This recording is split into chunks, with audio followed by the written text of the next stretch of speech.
Hello, welcome to another episode of Is It Really True? My name is Kal Korff and I'm your host. Folks, this show is really simple. What we do is we cover everything from politics to the paranormal, which is a wide variety of subjects.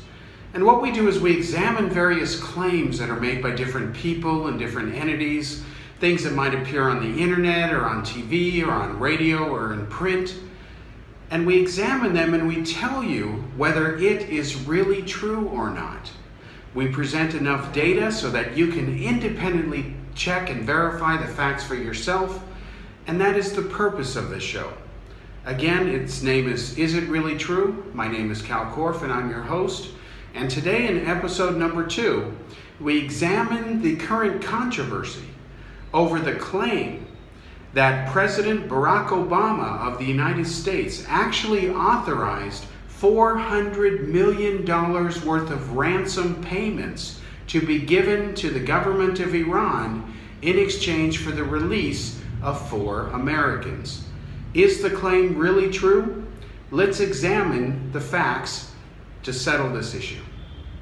The claim that the Obama administration has paid the government of Iran more than $400 million in cash in what the Wall Street Journal, which broke this story, has caused an enormous controversy in the media and around the world, actually. You have hardliners, right-wing extremists in Iran, fundamentalists who, of course, support terrorism and love to say death to America and death to Israel. They're claiming that this was ransom money paid by the administration and that it is proof that the Obama administration and America as a whole are weak and can't do anything. In the United States, on the domestic front, at least if you're an American, nonetheless, politicians like Speaker Paul Ryan, who is, of course, in a political fight for his very survival. He's running in an election that is being closely contested now, so he needs to score points with voters.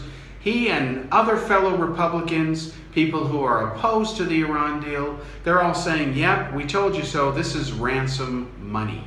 And this is supposedly in violation of the long-standing American policy that the United States does not pay ransom money for hostages. Not to be outdone, Obama's defenders are saying, no, this was not ransom money, but you have to be careful and avoid the pot calling the kettle black, because it was Republican President Ronald Reagan who did pay ransom money to the government of Iran decades ago in what was known and what became as the Iran-Contra scandal, where Reagan shipped missiles and cash via Israel to the government of Iran in exchange for the release of various Americans which had been kidnapped abroad in countries like Lebanon. So what you see here, folks, is basically political chaos. You see an event that is real, as in $400 million in cash was paid to the Iranians. 4 Americans were released. The Republicans are saying, this is ransom money. We told you the Obama administration cannot be trusted. Then you have Obama supporters saying, hey, wait a minute, before you criticize us, look at your own house, where decades ago Ronald Reagan did the same thing. And then, of course, you have the White House saying it wasn't ransom money, that they had actually announced in January that this was going to happen. So is any of this really true? Here is President Barack Obama holding a news conference in the White House, explaining the facts behind the supposed ransom deal that was just recently completed with the government of Iran. Let's roll this tape. It's been interesting to watch this story surface. Some of you may recall, we announced these payments in January, many months ago. There wasn't a secret. We announced them to all of you. Josh did a briefing on them. This wasn't some nefarious deal. And at the time, we explained that Iran had pressed a claim before an international tribunal about them recovering money of theirs that we had frozen, that as a consequence of its working its way through the International Tribunal, it was the assessment of our lawyers that we were now at a point where there was significant litigation risk and we could end up costing ourselves billions of dollars. It was their advice and suggestion that we settle. And that's what these payments represent. And it wasn't a secret. We were completely open with everybody about it, and it's interesting to me how suddenly this became a story again. That's point number one. Point number two, we do not pay ransom for hostages. We've got a number of Americans being held all around the world. And I meet with their families, and it is heartbreaking. And we have stood up an entire section of interagency experts who devote all their time to working with these families to get these Americans out. But those families know that we have a policy that we don't pay ransom. And the notion that we would somehow start now in this high-profile way and announce it to the world, even as we're looking into the faces of other hostage families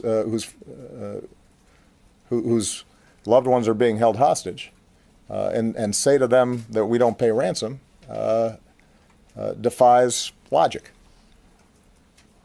So that's point number two. We do not pay ransom. We didn't here, and we won't in the future.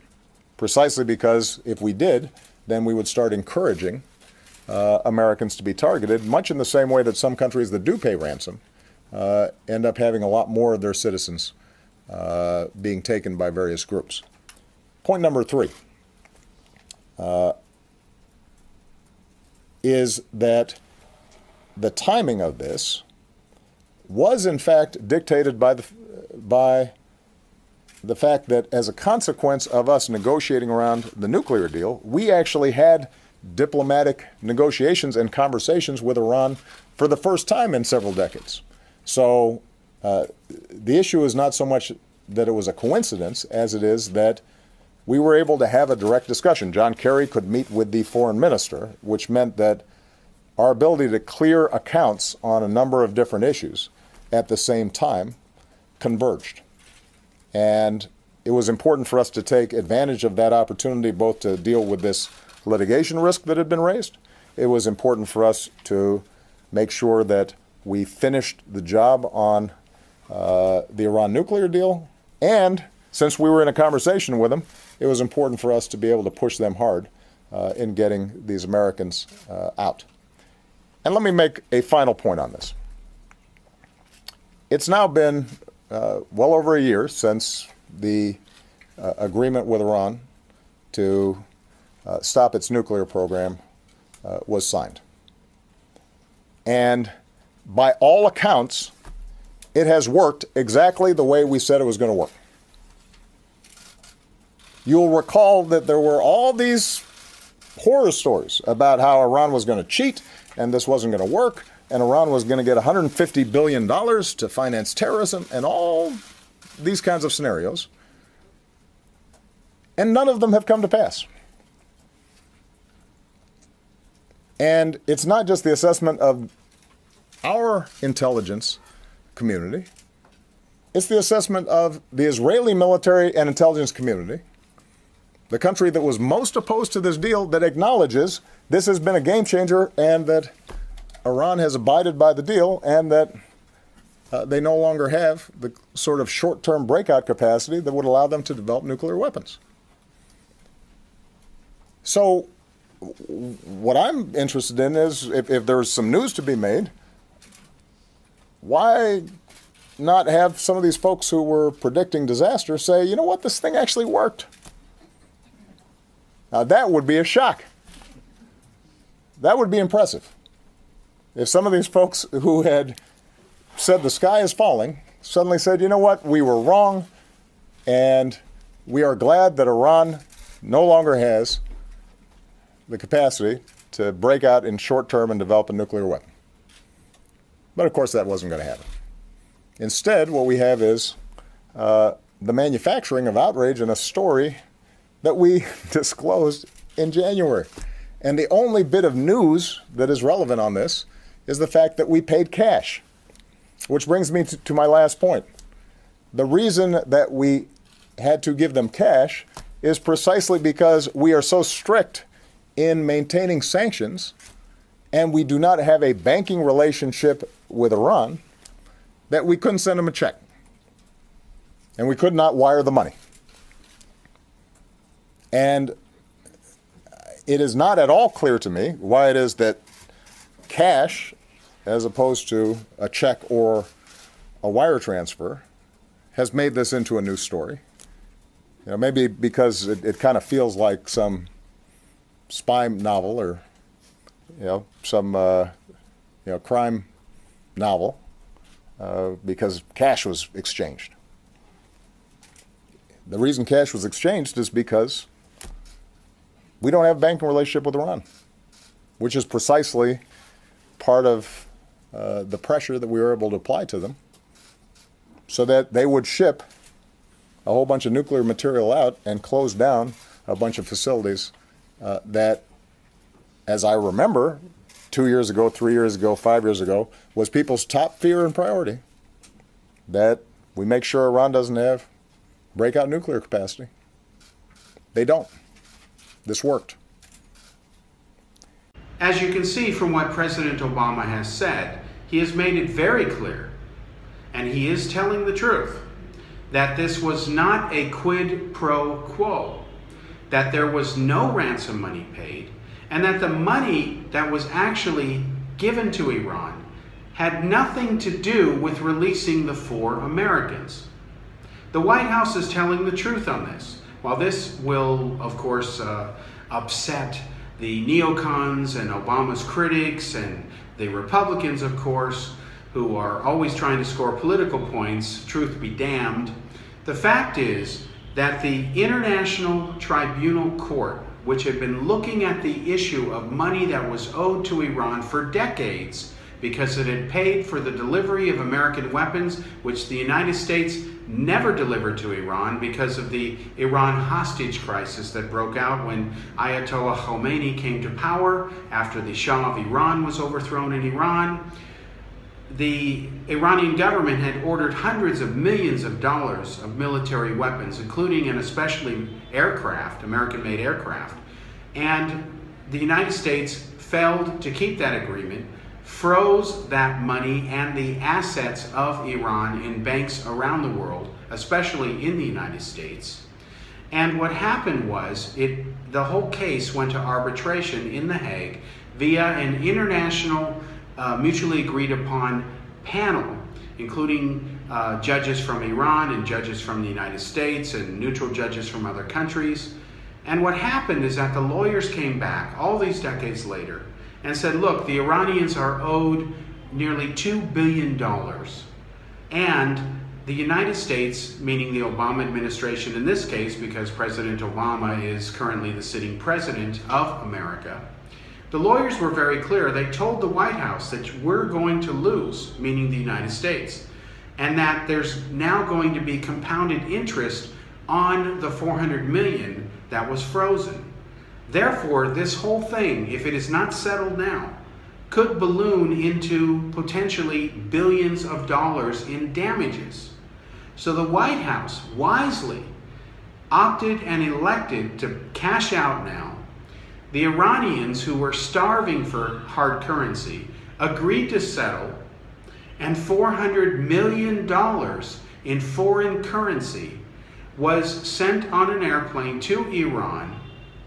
And as the nuclear deal with Iran was being settled and signed and agreed to by all parties, and that deal has worked so far, even Obama's critics must admit it, that deal has not only worked so far, but the reason the currency was given to Iran, and it wasn't just wired or a check wasn't just signed, is because there is no formal banking relationship between the United States and the regime in Iran.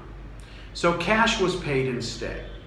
And while cash is king, as they say, and it makes for a juicy story that, oh, this looks like ransom money, this doesn't mean that it really was.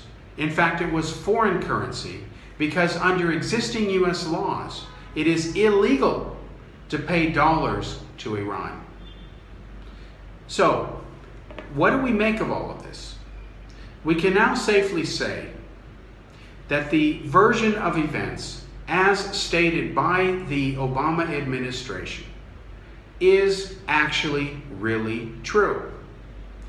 This means that the claim that ransom money was paid for the release of the Americans is not true, it is false.